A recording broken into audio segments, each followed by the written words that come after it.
Especial para a gente falar sobre a questão da pandemia, em especial a nossa região. Aqui a 6ª Regional de Saúde, que abrange diversos municípios aqui no sul do Paraná, e nada melhor que falar da regional do que ela que está de perto, conferindo dados, conferindo a situação de cada município, que é a chefe da 6ª Regional de Saúde, a Paula Fernanda Krisanowski. Paula, primeiramente, muito bom dia. Desejar o nosso muito obrigado por aceitar o nosso convite e falar desse tema tão importante, mais do que nunca, nesse momento aí onde a gente vive a cada dia mais, vendo a nível de Brasil, números altos cada vez mais sobre a questão de casos. Bom dia, Paula. Bom dia, Thiago. Bom dia a todos que nos assistem, que nos escutam. Estamos aqui há praticamente um ano completando de pandemia e vamos novamente falar desse assunto. Hoje, infelizmente, estamos na nossa pior fase, mas daqui a pouco conversamos sobre isso. Obrigado pelo espaço. Muito obrigada. Bom, questão da pandemia, né, a gente atualiza aqui os dados diariamente. Até deixa eu trazer aqui já o quadro aqui para a União da Vitória, o município onde a gente está. E ao longo, é claro, da nossa edição, vou aqui atualizando também os demais municípios. Mas olha só, o município de União da Vitória, no momento, tem 173 casos ativos de Covid, segundo o último boletim disponibilizado pela Secretaria Municipal de Saúde do município. Ontem, no boletim, foram 32 novos casos e 11 pacientes recuperados. E, infelizmente, mais um óbito registrado. Com isso, já são 27 óbitos no município de União da Vitória.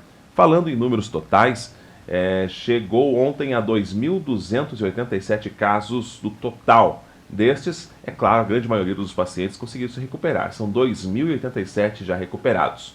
Mas, repito, são 173 casos ativos e 47 casos suspeitos. Se a gente aqui atualizar agora o boletim de Porto União, estamos aqui por mais que sejam 2 estados, mas divisa seca, temos Porto União, no momento, com 325 casos ativos. Soma-se agora Porto União e União da Vitória, simultaneamente tem os 2 municípios 498 casos ativos. Esse é o maior número desde o início da pandemia, lá em meados de março do ano passado. E é claro que nesse momento a gente fala já sobre a questão do sistema de saúde sobrecarregados. Tanto a falta de leitos disponíveis, quanto também, principalmente os profissionais de saúde que estão na linha de frente. Pensa, um ano já trabalhando em frente a essa pandemia e acredito, né, Paula, que passados um ano, eu acho que talvez nem o pessimista pensaria que de um ano depois estaríamos numa situação ainda mais elevada do que tínhamos lá quando a expectativa era que em maio, junho, fosse o pico dos casos. E a gente vê a situação ao contrário. O que você, como está na área da saúde, o que você acha que se deve tanto a esse número de casos? Realmente foram as saídas de final de ano? Ou com a saída da vacina o pessoal achou, opa, agora tem vacina, agora não precisa mais se cuidar? Ou tudo isso acaba ainda trazendo essa soma de fatores aí que a gente está vendo agora o reflexo nos casos? Sim, Thiago, a chegada da vacina, que para nós é uma excelente notícia, a vacinação dos profissionais de saúde, dos idosos, das pessoas mais vulneráveis, trouxe uma falsa sensação de segurança, porque a vacina ela demora para fazer o efeito, ela demora, nesse momento, a demora maior é para chegar até os vacinadores para aplicarem as vacinas, a produção que está demorada, mas a vacina, o relaxamento por parte de todos nós, não é de um ou de outro, de todos nós em todas as medidas de segurança, que era o uso das máscaras, ainda é o uso das máscaras, a lavagem das mãos e o distanciamento social. Tivemos alguns picos de aglomerações nas eleições, final de ano, agora no carnaval, e isso reflete em todos os nossos números. Quanto maior o número de casos, proporcionalmente maior o número de internamentos e o número de óbitos. Hoje, há um ano depois de chegada ao Brasil essa doença, a gente já sabe muito mais, a gente já sabe muito tratar, muito melhor e tudo. Então, também aumentou o número de dias que os pacientes ficam nesses leitos. Então, muitas coisas foram somando, mas hoje eu acrescentaria ainda a variante. a nova variante P1, que está na nossa transmissão comunitária no Paraná, em alguns estados do Brasil. A Fiocruz está fazendo um excelente trabalho de pesquisa sobre isso, e é uma variante que ela tem uma transmissibilidade muito maior e também deixa o paciente mais grave. Até a gente acompanhava a edição nacional, aqui antes de entrarmos aqui para todo o sul do Paraná ao vivo, que realmente a maioria dos casos novos que estão surgindo aqui no Paraná, Santa Catarina, em especial região sul do Brasil, já são a maioria desses casos devido a essa nova variante. É a pergunta que fica para lá. Bom, saiu a vacina agora, temos duas que já estão sendo aplicadas, né, que é a AstraZeneca e também a Coronavac. Agora tivemos a Pfizer também, né, com o seu registro definitivo pela Anvisa, e outras vacinas que agora, né, a gente vai poder também, aí claro que não é de imediato, mas o governo e as prefeituras e estados inclusive poderão fazer aquisição. Tem Sputnik, 5, enfim, outras vacinas que estão por aí saindo. Mas a pergunta que fica, mas com essa nova cepa, essas vacinas que já estão disponíveis, no caso, temos duas que estão sendo aplicadas aqui nos profissionais de saúde, ela vai também combater essa nova cepa do vírus? Esses estudos estão bem avançados, porém, não se tem uma resposta definitiva sobre isso. O que se espera até agora, a resposta que eu posso te dar é como na influenza, que a cada ano a vacina ela é atualizada, ela é renovada, por isso que as pessoas têm que a cada ano ser vacinadas novamente pela influenza. Ou seja, a gente vai ter que aprender a conviver com o vírus assim como são os demais, né? Ou seja, a questão do Covid-19 não vai deixar de existir, não vai ser erradicado, né? Mas sim, cada ano vai, com certeza, com a evolução do vírus, como uma gripe, por exemplo, novas vacinas, e a gente vai ter que tentar trazer, né, esses novos costumes, digamos assim, né? Porque no Brasil, a gente vê muito isso lá no Oriente, Japão, que é um exemplo disso, né? O pessoal usa máscara direto, o distanciamento entre eles é algo natural, é algo cultural, podemos dizer assim. Aqui no Brasil a gente não, né? No Brasil aglomerados, né? Até hoje, com anos de pandemia, né, a gente tem que estar todo dia falando, use máscara, use álcool em gel, né? Então a gente vai ter que aprender a se readaptar mesmo com a presença da vacina, né? Sim, com certeza, já estamos fazendo isso, né? Há um ano é o que todos os profissionais de saúde vêm pedindo sempre à população, todos já escutaram do distanciamento, de não chegar, não cumprimentar com aperto de mão, com abraço, com beijo, mas nós brasileiros éramos assim até o ano passado. E hoje ainda a gente chega próximo de uma pessoa para cumprimentar e dar a mão, não dá a mão. Toca o cotovelo, toca a ponta, das mãos só.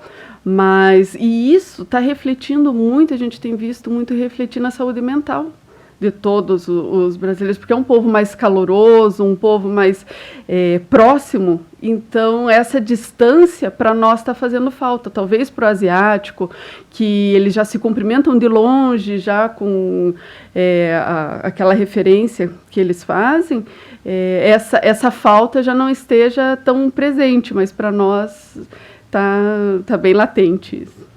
Bom, falando em número de vacinas, nessa semana até, né, o governo do Paraná recebeu uma nova remessa de vacinas, mas até então, o número de vacinados aqui para a nossa regional, como estamos, Paulo? Nós estamos com aproximadamente 65% das doses recebidas já aplicadas. A cesta regional sempre, o estado do Paraná, com sua logística, organização e planejamento, a gente consegue que em menos de 24 horas, no máximo 24 horas da chegada da vacina ao Paraná, essa vacina já esteja nas regionais para distribuição aos municípios. Os municípios é que são os aplicadores das vacinas. Então, até agora, na cesta regional para os 9 municípios, chegaram 7.530 doses de vacinas. Então, dessas 7.530, nós temos aproximadamente 65% já aplicada. Agora, as que chegaram ontem, né? Ontem chegaram 980 doses, para as pessoas acima de 80 anos. E, então, como eu falei, é paulatino, é muito incipiente essa vinda da vacina, que, pelo que tudo indica, em março vai melhorar. Lembrando que esse número de 980 doses ainda é a nível regional de saúde, ou seja, tem que ser dividida aqui entre todos os municípios. Para essa quantitativo de doses que vieram agora, acredito eu que não será suficiente para vacinar todos os idosos acima de 80 anos, correto? Sim, sempre uma porcentagem esperando a próxima remessa para completar a faixa etária. Bom, e quanto aos profissionais de saúde, esses que estão na linha de frente aqui na nossa regional de saúde, todos esses já foram vacinados, inclusive com as 2 doses? Com certeza com a primeira dose já foram, porém a porcentagem de vacinados na nossa região chega a 62%. Municípios com uma porcentagem maior, outros com uma porcentagem menor, porém está em torno de 62% dos trabalhadores de saúde já vacinados.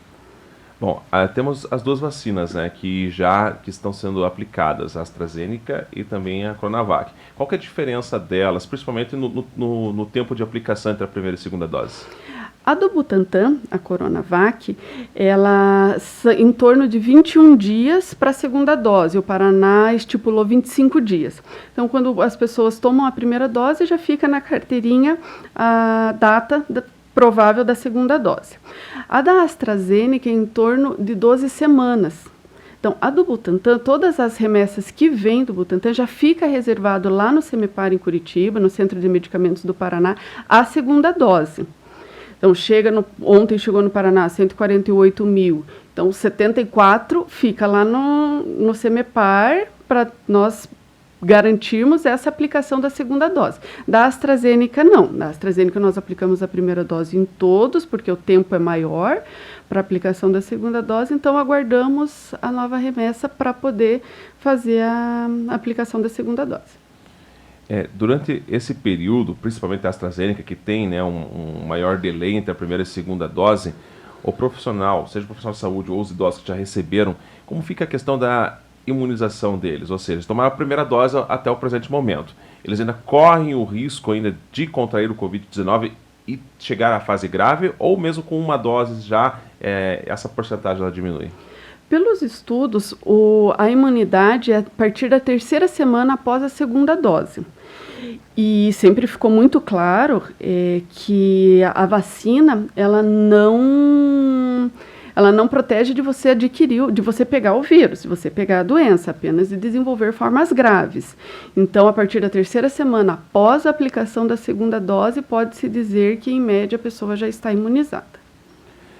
Paula, a gente vê muito agora a questão aí do lockdown, né, por mais que não atinja aí todas as classes e as atividades chamadas não essenciais, no intuito de tentar diminuir principalmente a circulação de pessoas e, consequentemente, né, a diminuir aí a transmissibilidade do vírus. Mas isso se deve a um fator, né, as nossas UTIs, nossos hospitais, nossas UPAs superlotadas. Você que tem acompanhado diariamente as UPAs dos municípios, unidades de saúde, os hospitais referentes aqui de nossa região, como que está a atual situação?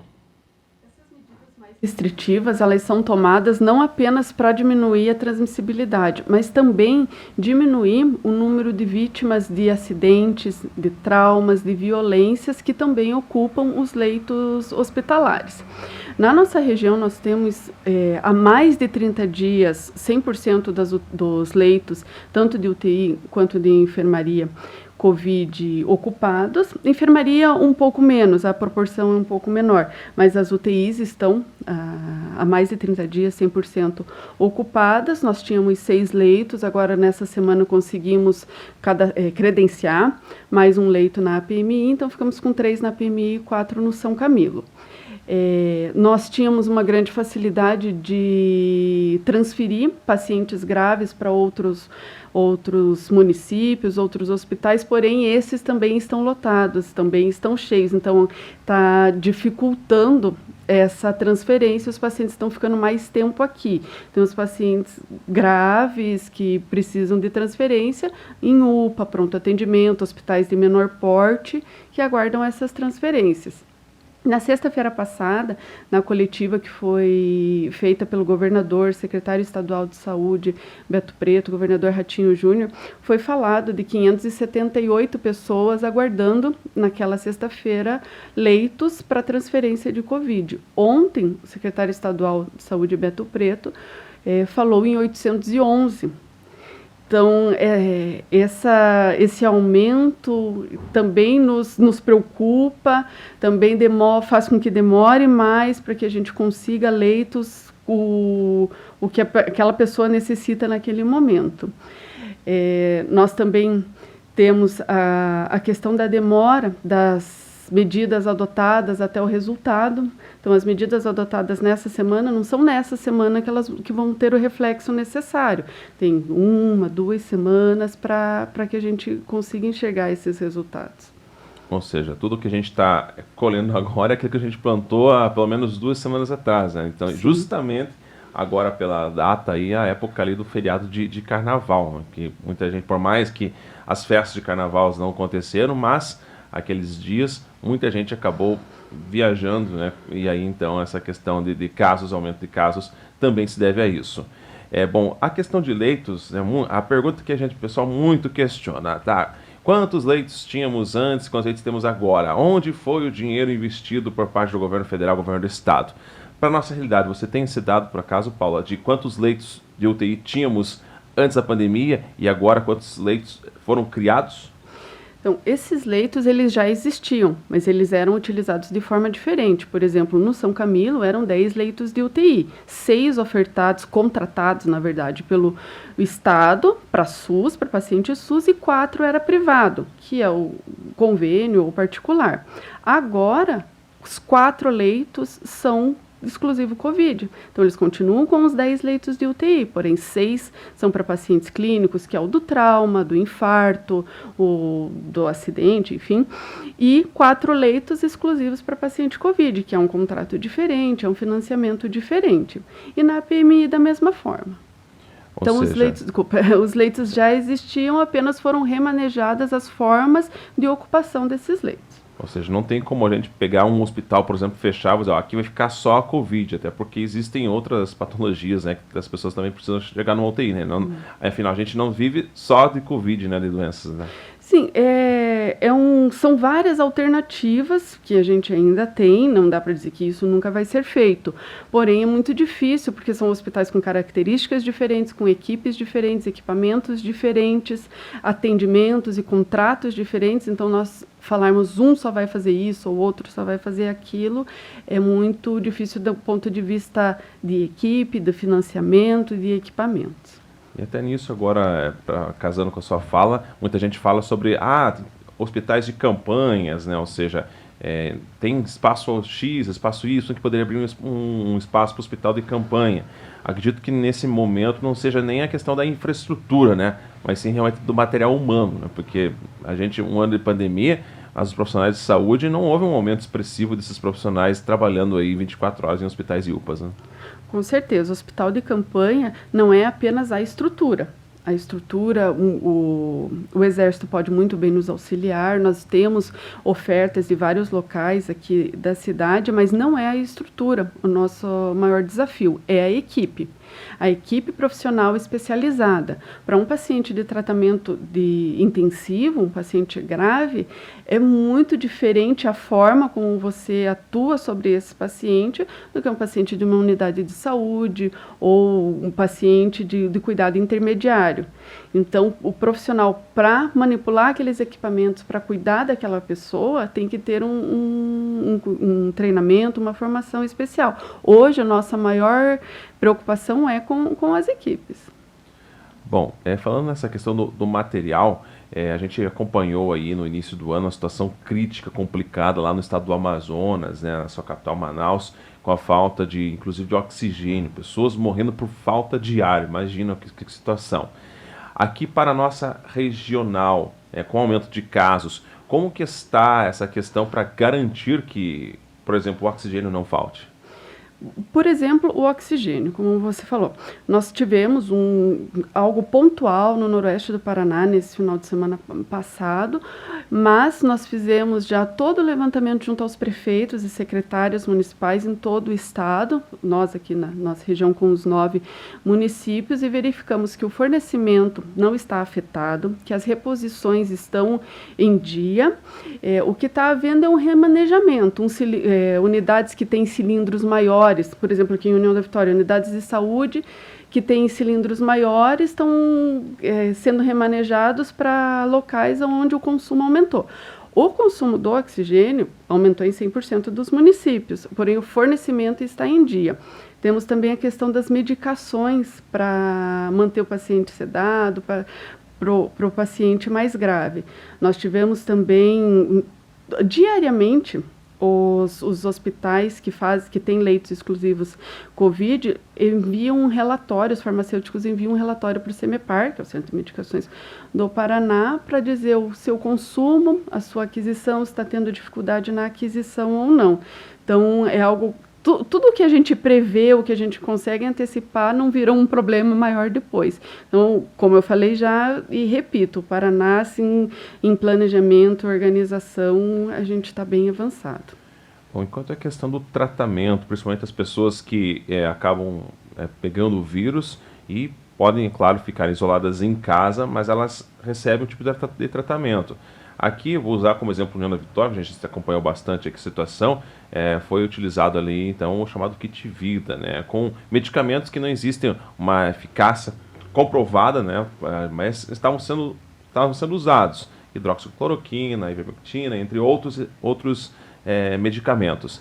Esses medicamentos eles ainda estão sendo indicados para os pacientes. Como que é feito o tratamento para esses que acabam pegando o Covid, mas que não estão a forma grave, mas que precisam ser medicados e são liberados, é claro, ficando isolados em casa? Como é que é o tratamento desses pacientes? A COVID ela é tratada com medicação para os sintomas daquele paciente. Não existe um tratamento precoce, algo que vá prevenir a COVID, além das medidas que a gente já tanto repetiu. O kit vida de União da Vitória é municipal, foi uma decisão deles que eu digo, o prefeito, secretário e farmacêuticos, não é algo comprovadamente científico e muito menos indicado pelo Estado. Bom, quanto a essa questão que temos aqui do número de pacientes, as nossas UTIs estão lotadas.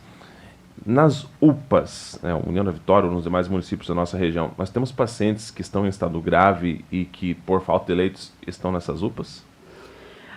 UPA, na região, a gente só tem União da Vitória, diferente pronto atendimento e UPA.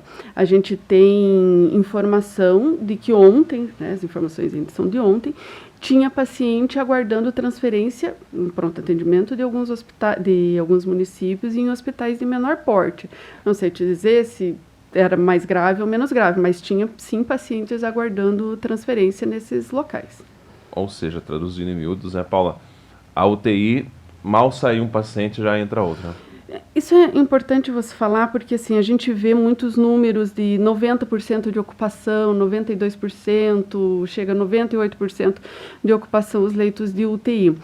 E a pergunta que vem no momento, por que não é 100% então? Por que esses outros leitos não estão ocupados, essa porcentagem menor?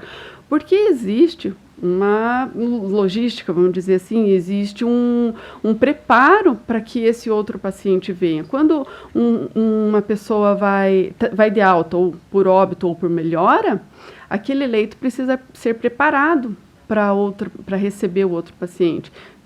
Precisa de higienização, precisa da regulação daquele leito. Um paciente aqui de União da Vitória que consegue uma vaga em Campo Largo ou em Curitiba, demora mais ou menos 4 horas para chegar naquele leito. E aquele leito está vago naquele momento, aguardando aquele paciente. Então, é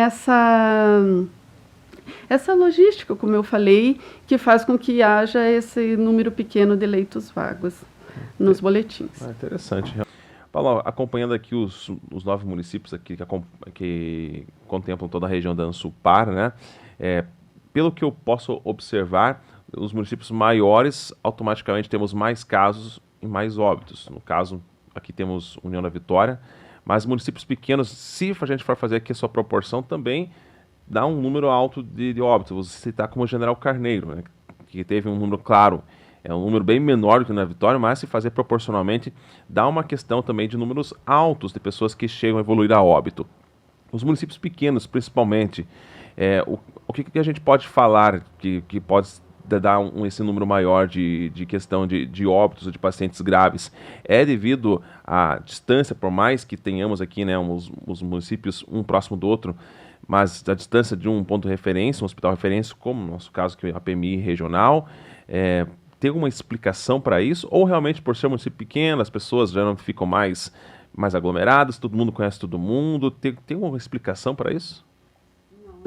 Nos municípios menores são pontuais esses números, assim, até General Carneiro ano passado, até janeiro desse ano, até dia 6 de janeiro, contava com os bolsistas da Fundação Araucária, uma equipe de profissionais enfermeiros e técnicos de enfermagem que estavam atuando no combate à pandemia. Então não é assim por ser menor ou por ter mais acesso ou menos acesso, são números pontuais realmente, e que são pessoas que são a proporção desses óbitos para o número da população está dentro de todos os estudos esperados, não tem nada assim acima que chame a atenção, esse município está pior do que aquele.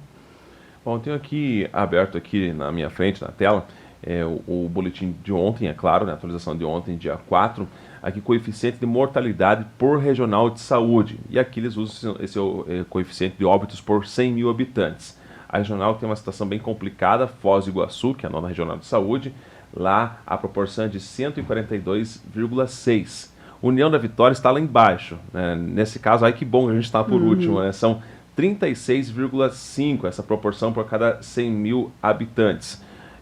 O que a gente pode falar aqui? O que se deve a essa questão do número de todas as regionais de saúde aqui? Temos o número mais baixo desse coeficiente por 100 mil habitantes. Nós sempre estivemos entre a menor taxa, tanto de novos casos quanto de óbitos. Eu vou ter que discordar de você quando você falou anteriormente que cidades pequenas a aglomeração é menor. Ela é menor, é maior, desculpa, ela é menor. Os municípios, por exemplo, Cruz Machado, é um município que tem uma área rural muito grande, Porto Vitória tem uma área rural muito grande, e aqui também nós não temos grandes aglomerações de empresas, de trabalhadores que vão juntos para o serviço. Temos, sim, mas não um número tão elevado como em outros municípios e em outras regiões. E o trabalho que a gente sempre bate, a gente sempre conversa com os municípios é de monitoramento dos casos e rastreamento dos contatos. Isso faz toda a diferença. Não tem nenhuma relação com tratamento precoce, mas a identificação precoce desses casos. E nós estamos retomando toda essa conversa. Na próxima semana faremos visitas em todos os municípios com esse tema. O que é isso? O paciente que chega para um atendimento no primeiro dia dos sintomas, dor de cabeça, dor no corpo, enfim, entre vários dos sintomas que a COVID pode apresentar. Esse paciente, ele não é, naquele dia, não é o dia ideal para coleta de exames.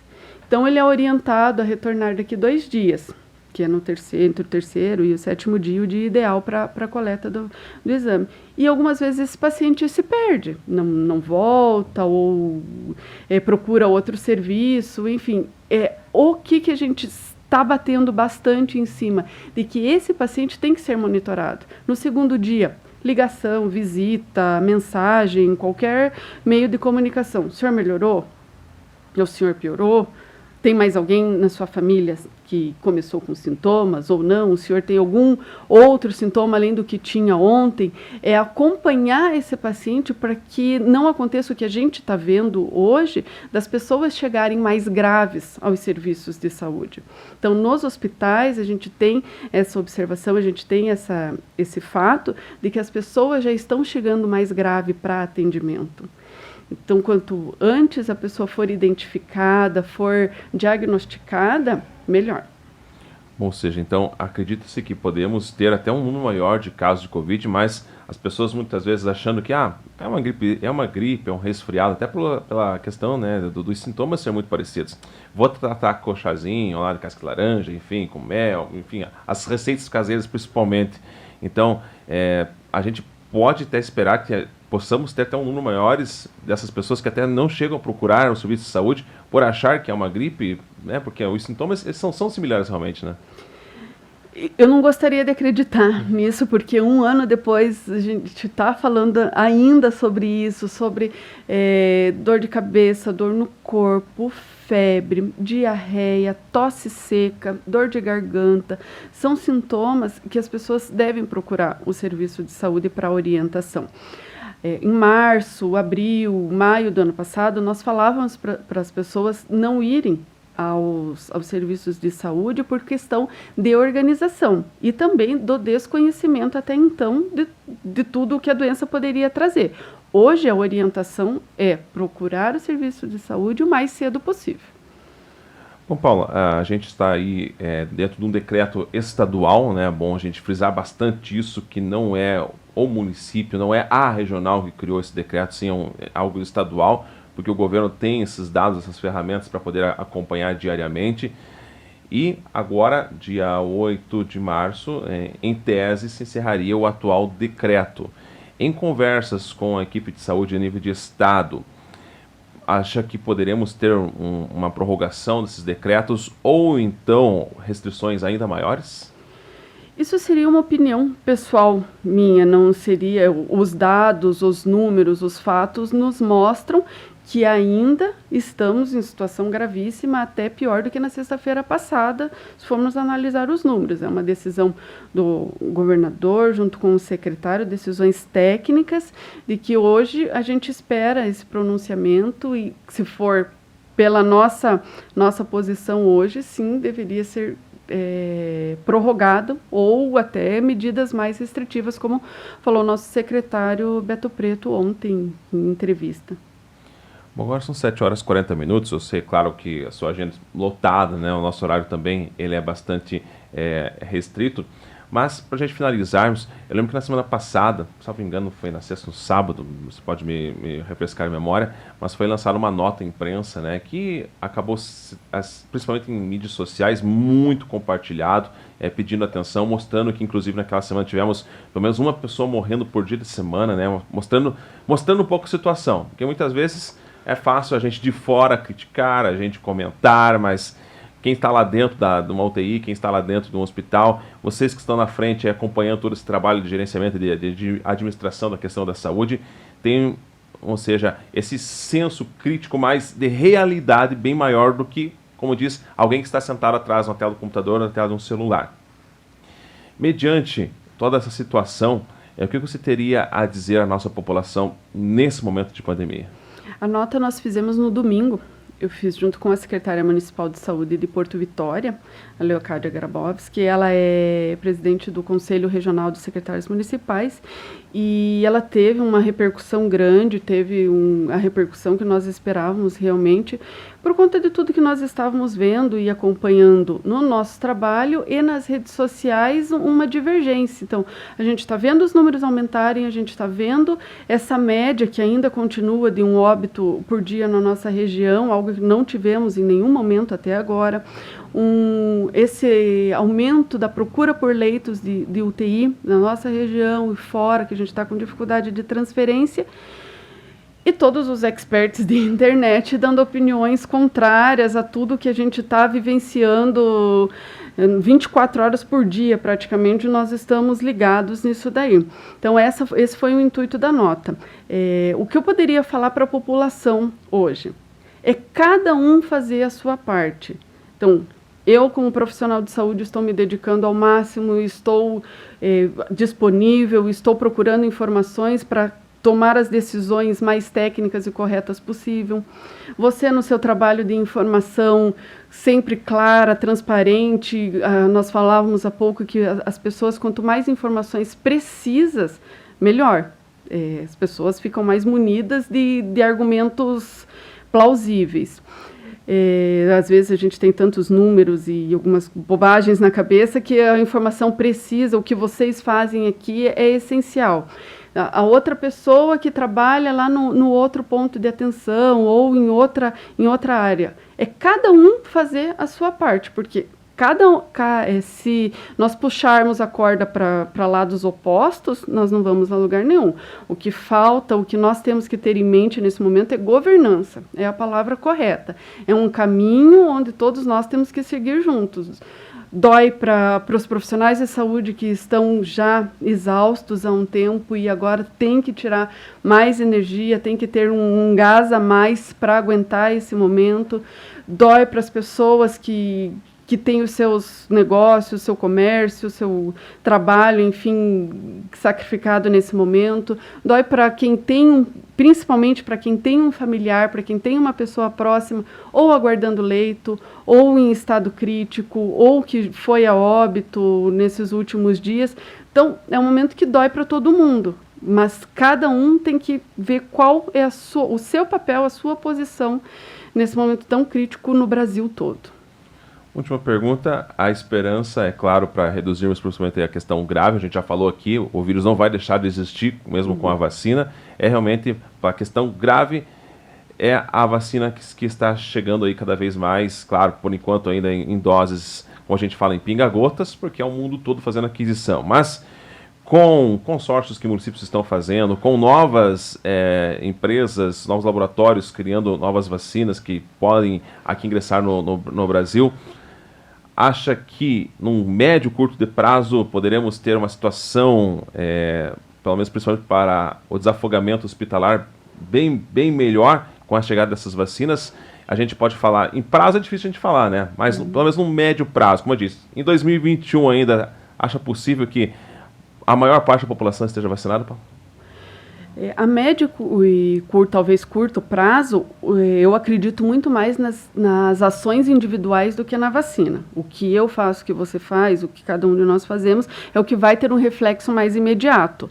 A vacina, ela tem uma demora para vir a segunda dose, ela tem uma demora ainda para a imunidade. E hoje nós dependemos da produção, pelo que nós estamos vendo, março vai ser um mês de abastecimento, abril também vai ser um mês de abastecimento e todos os prefeitos, governadores estão empenhados na aquisição dessas vacinas.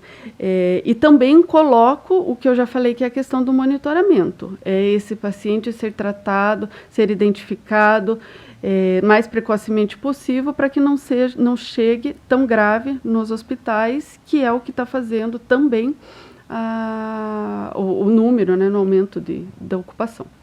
Excelente. Paula, mais uma vez, nosso muito obrigado pela sua participação, por trazer então essas informações muito esclarecedoras. E os nossos microfones da Jovem Pan estão disponíveis 24 horas aqui em prol da saúde, em prol da nossa regional, que a gente possa ter então um cenário aí cada vez melhor no decorrer das semanas, mas isso, como você já falou, vai depender de cada ser, de cada um fazendo a sua parte. Obrigado, Paulo. Eu que agradeço novamente a oportunidade, Tiago, toda a equipe da Jovem Pan de União da Vitória. Sempre estamos à disposição e aguardamos hoje, então, as medidas estaduais que serão tomadas e vamos torcer e cada um fazer junto para que a gente passe logo desse momento tão difícil. O fato acontece. A Jovem Pan informa. Você fica sabendo. Credibilidade acima de tudo.